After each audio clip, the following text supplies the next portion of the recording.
ನನ್ನನ್ನು ಕಂಟ್ರೋಲ್ ಮಾಡೋದು ತುಂಬ ಕಷ್ಟ. ಕೌಗರ್ಲ್, ನಾಯಿ ಎಲ್ಲ ಮಾಡ್ತೀನಿ. ಜಸ್ಟ್ 1,000ಕ್ಕೆ ಸ್ವರ್ಗನೇ ತೋರಿಸ್ತೀನಿ. ನಾನೇ ಗಾಡಿ, ನೀನೇ ಡ್ರೈವರ್. ನಿಂಗೆ ಗಾಡಿ ಓಡ್ಸಕ್ಕೆ ಬರುತ್ತೆ ತಾನೇ? ಅರ್ಥ ಆಯ್ತು ಅನ್ಕೊಂಡೆ. ಫಸ್ಟ್ ಸ್ಟ್ಯಾಂಡ್ ಎತ್ತಬೇಕು, ಸ್ಟಾರ್ಟ್ ಮಾಡಬೇಕು, ಗೇರ್ ಹಾಕಬೇಕು, ಆಮೇಲೆ ಸರಿಯಾದ ಟೈಮ್ಗೆ ಬ್ರೇಕ್ ಹಾಕಬೇಕು. ನೈಟ್ ರೈಡ್ ಅಂದರೆ ಫುಲ್ ಮಜಾ ಇರುತ್ತೆ ಅನ್ಸುತ್ತೆ. ಗಾಡಿನೂ ತೃಪ್ತಿ, ಬಾಡಿನೂ ತೃಪ್ತಿ. ಒಂಥರ ಮಜಾ ಇದೆ ಅಲ್ವಾ ಇದೆಲ್ಲ ಮಾತಾಡೋದ್ರಲ್ಲಿ? ಬರೇ ಮಾತಲ್ಲೇ ಇಲ್ಲ ಏನಾದ್ರೂ ಮಾಡಣ? ಈಗ ಸದ್ಯಕ್ಕೆ ಮೊದಲು ಸಬ್ಸ್ಕ್ರೈಬ್ ಮಾಡು. ನನ್ನ ಕಾಲೇಜ್ ಟೈಮ್ನಲ್ಲಿ ನಾನೇ ಫಿಗರ್.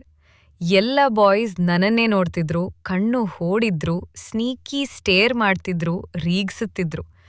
ಆದ್ರೆ ಒಬ್ಬ ಡೈರೆಕ್ಟ್ ಬಾಯ್ ಬಂದು, ಏನ್ ನಿನ್ ಬಾಡಿ ಲೆಜಿಟ್ ಫುಲ್ ಮೆಚ್ಚಿಸ್ತು ಅಂದ. ಅವನು ಲವ್ಲಿ ವೈಬ್ ಕೊಟ್ಟಂತೆ. ನಾನು ನಿನ್ ಫೀಲ್ ಮಾಡ್ಬೇಕು ಅಂದ, ಜಸ್ಟ್ ಇಂಡೈರೆಕ್ಟ್.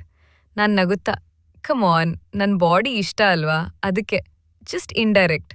ನಾನ್ ನಗುತ್ತಾ, ಕಾಲೇಜ್ ಮುಗ್ದ್ಮೇಲೆ ಪಾರ್ಕಲ್ಲಿ ಕ್ಯಾಚ್ ಮಾಡೋಣ, ಅಲ್ಲಿ ಮಾಡೋಣ ಅಂದೆ. ಅದೇ ಪಾರ್ಕ್, ಸನ್ಸೆಟ್ ಟೈಮ್, ನಾವು ಮಜಾ ಮಾತು, touch, flirty, full bonding mode on. ಅದ್ರ ಎಕ್ಸ್ಪೀರಿಯನ್ಸ್ ಮೈಂಡ್ ಬ್ಲೋನ್ ಆಗ್ತಿತ್ತ.